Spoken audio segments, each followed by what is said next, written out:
Bwana umetudhihirishia kupitia kwa mwanao Yesu Kristo. Mungu wetu, tunaabudu jina lako na kusema unastahili. Hakuna aliye kama wewe. Umbali huu Bwana imegharimu mkono wako. Kama si wewe kwa upande wetu, tungekuwa tumeangamia. Pokea kila sifa na utukufu Bwana, kwa sababu unastahili. Asante Bwana kwa matoleo ambao watu wako wametoa.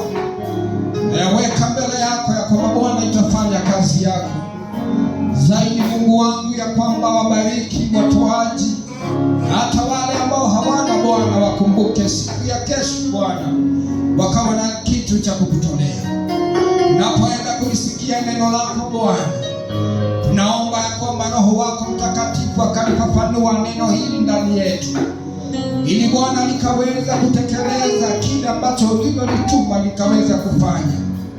Wewe ambao ulisema mwanadamu ataishi kwa kila neno litokalo katika kinywa chako, nena nasi wakati huu, tuko hapa kwa ajili yako. Pokea sifa na utukufu.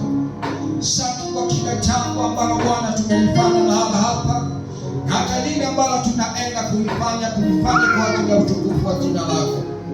Asante Mungu wetu, na katika jina la Yesu Kristo tumeomba na kuamini. Tuseme amen. Tuseme amen.